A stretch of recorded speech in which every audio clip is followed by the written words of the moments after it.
मंगवाइए ना। क्या बताऊं बेटा, पहले तो बेटियां खर्चा दे देती थी क्योंकि उनकी नौकरी थी, लेकिन अब तो मेरे पास पैसे ही नहीं बचे। थोड़े बहुत पैसे हैं जो बच्चों की डिलीवरी में काम आएंगे।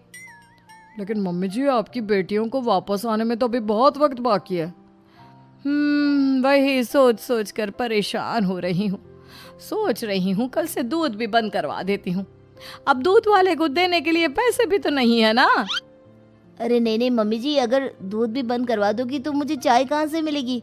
और चाय के बिना मैं तो मर ही जाऊंगा। क्या करूं बेटा, इसके अलावा हमारे पास कोई ऑप्शन नहीं है। मेरे पास पैसे ही नहीं बचे। इस तरह कावेरी जी धीरे धीरे अपने तीनों दामादों को पैसे देना बंद कर देती हैं और घर में खाने पीने की चीजें लाना भी बंद कर देती है। अब वो तीनों बुरी तरह से परेशान होने लगे थे और इसलिए एक दिन तीनों प्लान करके घर से बाहर निकलते हैं और बाजार में जाने के बाद। यार, अच्छा खाना खाए हुए कितने दिन हो गए, पता नहीं कब अच्छा खाना मिलेगा। हमारी बीवियों के जाने के बाद तो हमारी हालत भिखारियों जैसी हो गई है यार। कुछ भी हो, मुझे तो आज पिज्ज़ा खाना ही खाना है। जेब में 1 रुपया नहीं है और पिज्जा खाएगा, कहाँ से आएंगे पैसे? अरे देख वहाँ सामने बोर्ड पर क्या लिखा हुआ है, कंप्यूटर पर काम करने के लिए एक आदमी की आवश्यकता है। भाई मैं तो जा रहा हूँ, काम करूँगा और शाम तक पैसे लाकर आराम से पिज्ज़ा खाऊंगा। जा जा, तुझे कोई काम नहीं देने वाला, हम तो घर जा रहे हैं। चल भाई सुमित।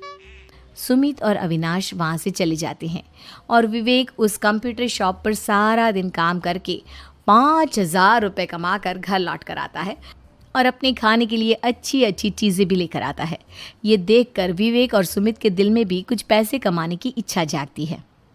अरे सुबह सुबह कहाँ चल दिए तुम? मम्मी जी एक बहुत अच्छी जगह मिली है, कंप्यूटर पर काम करने के 5,000 मिले थे कल मुझे।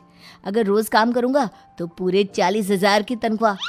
अरे वाह, ये तो बहुत अच्छी बात है दामाद जी, आपको जाना ही चाहिए। सुमित और अविनाश विवेक को इस तरह तरक्की करते देखकर परेशान हो जाते हैं और वो दोनों भी काम की तलाश में निकल पड़ते हैं। धीरे धीरे उन दोनों को भी काम मिल जाता है। अब कावेरी के तीनों दामाद छोटी मोटी नौकरी करके अच्छा पैसा कमाने लगे थे। एक दिन कावेरी उन्हें अपने पास बुलाती हैं। अरे वाह, विवेक 40,000 कमा लेता है, अविनाश 60,000 और सुमित तुम भी 40,000 के आसपास कमा ही लेते हो। कुल मिलाकर तुम अच्छे खासे पैसे कमा रहे हो बेटा। हाँ मम्मी जी, बहुत मज़ा आता है जब महीने के एंड में मोटी रकम हाथ में आती है।